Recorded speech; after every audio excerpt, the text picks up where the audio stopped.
Welcome back to my channel Barak Career Academy.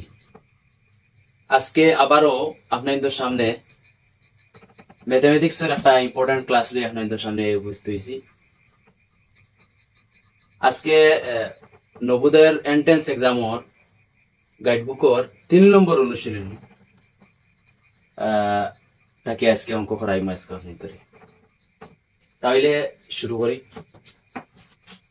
অনুশীলনী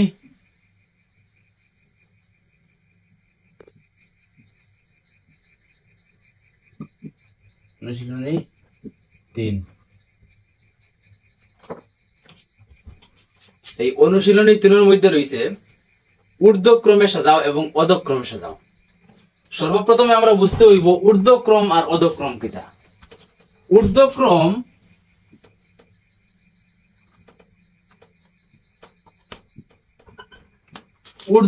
মানে নিচ থেকে উপরের দিকে, নিচ থেকে আস্তে আস্তে হরিয়ে উপরের দিকে। আর অর্ধক্রম হইল গিয়া উপর থেকে নিচের দিকে। অধক্রম হইল গিয়া উপর থেকে নিচের দিকে। এক্সাম্পল হিসাবে আমি কই আর আপনার ভিতরে মনে করিলেন, লিখলাম আমি 3, 5, 7, 11, 15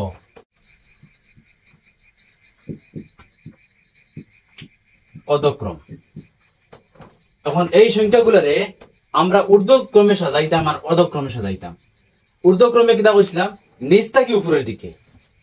যেমন 3, 5, 7, তারপরে 11, তারপরে 15।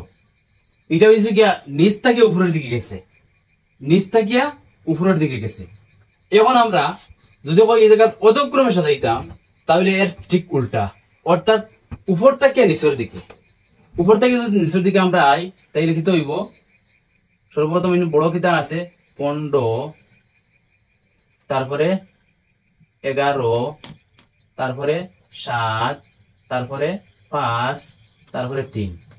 অর্থাৎ এটা হইল কিতা যে আমরা বড় থাকিয়া নিচের দিকে আমরা গেছি, আর এটা হইল গিয়া নিচ থেকে উপরের দিকে আমরা গেছি। ও এটা হইল গিয়া ঊর্ধ্বক্রম এবং অধক্রমের আপনার সংখ্যা।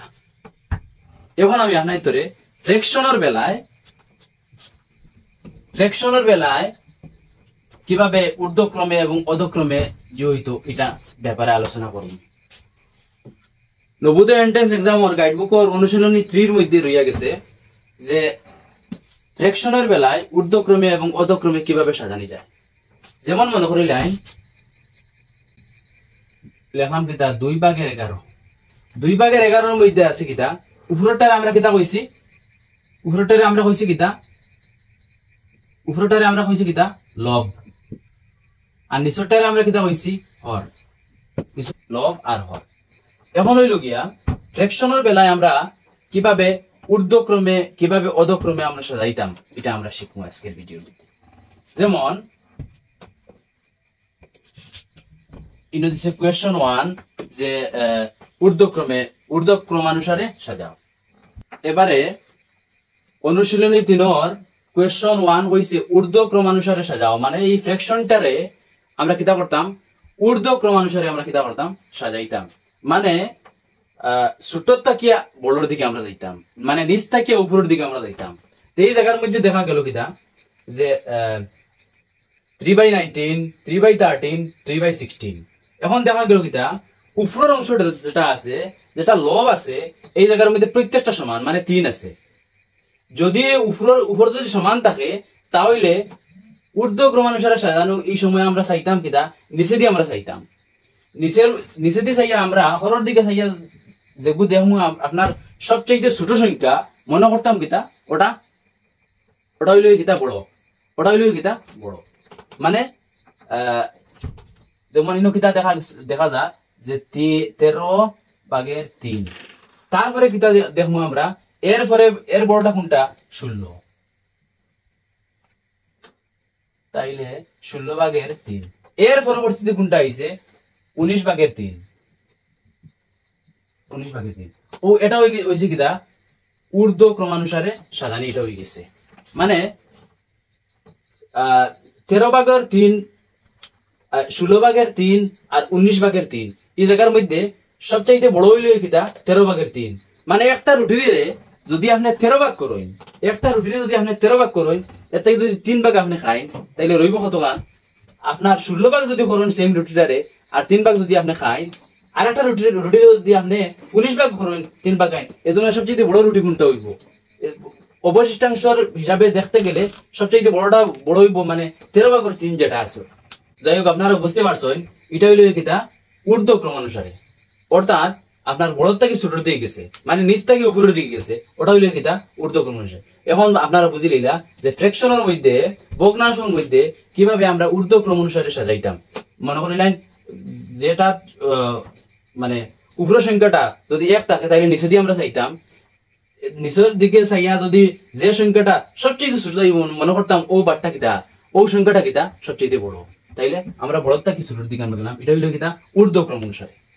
এখন আমরা দেখাইমু যে এই সংখ্যাটা ভিতরে আমরা কিভাবে অর্ধক্রম অনুসারে সাজাইতাম, মানে উপর থেকে নিচের দিকে আমরা আইতাম, মানে বড় থেকে ছোটর দিকে আমরা আইতাম।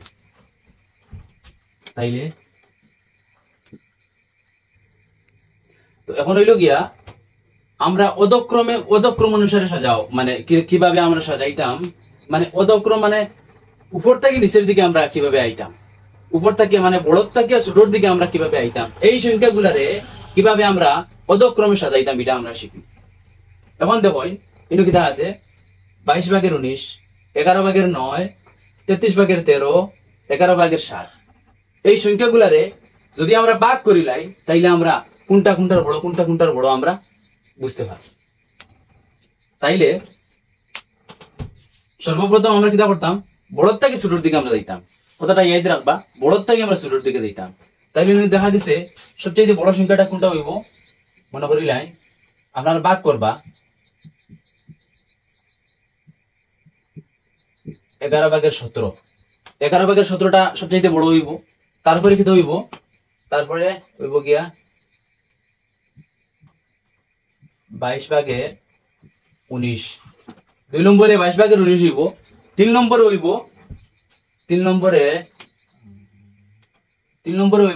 11/9, আর 4 নম্বরে হইব কিটা 33/13। ওইটা হইল কিটা বড় থেকে ছোটর দিকে, অর্থাৎ ফ্র্যাকশনের মাঝে, ভগ্নাংশের মাঝে, এই সংখ্যাগুলোর মাঝে সবচেয়ে বড় সংখ্যা হইল ওটা, তারপরে ওটা, তারপরে ওটা, তারপরে ওটা। ওইটা আপনারা যদি ভাগ করুন তাইলে আপনারা অনায়াসে এটা খাই দিবা। নিশ্চয় আমার এই অধক্রমে কিভাবে সাজানো হয় কিংবা ঊর্ধ্বক্রমে কিভাবে সাজানো হয় আপনারা আমার আজকের ভিডিও থেকে আপনারা শিখতে পারছেন, আমি এ কথা আশা রাখি। আর আজকের ভিডিও এখানে আমরা শেষ করলাম। আপনারা সবসময় আমরা সঙ্গে থাকবা, আমরা উৎসাহ প্রদান করবা। যদি আপনারা আমরা উৎসাহ প্রদান করেন তাহলে আমরা আরো বহু দূর আগবাড়িয়ে যাইমু। এই বলি আমার আজকের ভিডিওটা এখানে শেষ করলাম। ধন্যবাদ।